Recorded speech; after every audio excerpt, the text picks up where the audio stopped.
Hello दोस्तों। नवरात्रि का त्यौहार देश भर में काफ़ी धूमधाम से मनाया जाता है। नवरात्रि संस्कृत के दो शब्दों नव और रात्रि से बना है, जिसका अर्थ है नवरात्रि। नवरात्रि के इन 9 दिनों में माँ दुर्गा के 9 रूपों की पूजा की जाती है। साल भर में 4 नवरात्रि आती है, जिसमें चैत्र नवरात्रि और शारदीय नवरात्रि का अधिक महत्व बताया गया है। चैत्र नवरात्रि मार्च अप्रैल में आती है और शारदीय नवरात्रि सितंबर अक्टूबर के बीच आती है। हिंदू कैलेंडर के अनुसार इस साल चैत्र नवरात्रि 2 अप्रैल 2022 से शुरू होकर 11 अप्रैल 2022 तक चलेगी। माना जाता है कि नवरात्रि में माता की पूजा अर्चना करने से देवी दुर्गा की खास कृपा होती है। धार्मिक मान्यताओं के मुताबिक नवरात्रि के दौरान कुछ कामों को करने से बचना चाहिए। कहा जाता है कि अगर कोई नवरात्रि में इन कामों को करता है तो उसे दरिद्रता के साथ साथ कई मुसीबतों का सामना करना पड़ता है। तो आइए जानते हैं इस वीडियो में उन कामों के बारे में भी जिन्हें नवरात्रि के दौरान करने से बचना चाहिए। पहला, नाखून काटना। नवरात्रि के 9 दिनों के दौरान नाखून काटने की मनाही होती है। आपने देखा भी होगा कि कई लोग नवरात्रि शुरू होने के पहले ही नाखून काट लेते हैं, ताकि 9 दिनों में नाखून काटने की जरूरत न पड़े। कहा जाता है कि ऐसा करने से देवी क्रोधित हो जाती है और फिर उनके क्रोध का सामना करना पड़ता है, इसलिए ऐसा करने से बचें। बाल कटवाना। नवरात्रि के दौरान कटिंग और शेविंग करने से बचना चाहिए।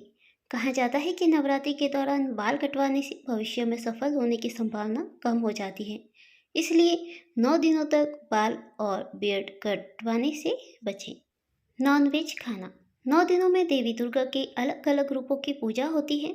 इन 9 दिनों तक देवी भक्त उपवास रखते हैं और देवी की पूजा करते हैं, इसलिए नवरात्रि के दौरान सभी प्रकार के नॉनवेज फूड खाने से बचना चाहिए। प्याज लहसुन खाना। प्याज और लहसुन तामसिक भोजन के रूप में आते हैं। तामसिक का मतलब है कि प्याज लहसुन मन और शरीर को नुकसान पहुंचा सकते हैं। माना जाता है कि वे मानसिक थकान का कारण भी बनते हैं। नवरात्रि के दौरान तामसिक खाद्य पदार्थों का सेवन करना अच्छा नहीं माना जाता, इसलिए 9 दिनों तक सात्विक भोजन करना चाहिए। शराब का सेवन करना। धार्मिक मान्यताओं के अनुसार किसी भी पवित्र समारोह या त्योहार के दौरान शराब के सेवन से पूरी तरह बचना चाहिए। चैत्र नवरात्रि देवी माँ की आराधना के लिए सबसे पवित्र माने जाते हैं, इसलिए नवरात्रि पूजा के 9 दिनों के दौरान शराब का सेवन नहीं करना चाहिए। लेदर की चीज़ें पहनना। चमड़े के बेल्ट, जूते, जैकेट, ब्रेसलेट आदि पहनने से बचना चाहिए। इसके पीछे का कारण है कि चमड़ा जानवरों की खाल से बना होता है और इसे अशुभ माना जाता है, इसलिए नवरात्रि में लेदर से बनी चीज़ों को पहनने से बचना चाहिए। किसी को अपशब्द बोलना। नवरात्रि के दौरान किसी से भी अशुभ या अपशब्द बोलने से बचना चाहिए। इसका कारण है कि नवरात्रि देवी की भक्ति और आराधना करने का समय होता है। अगर इस दौरान गलत शब्दों का प्रयोग करते हैं तो देवी माँ क्रोधित हो सकती है, इसलिए ऐसा करने से बचें। Thanks for watching. Please like, share and subscribe.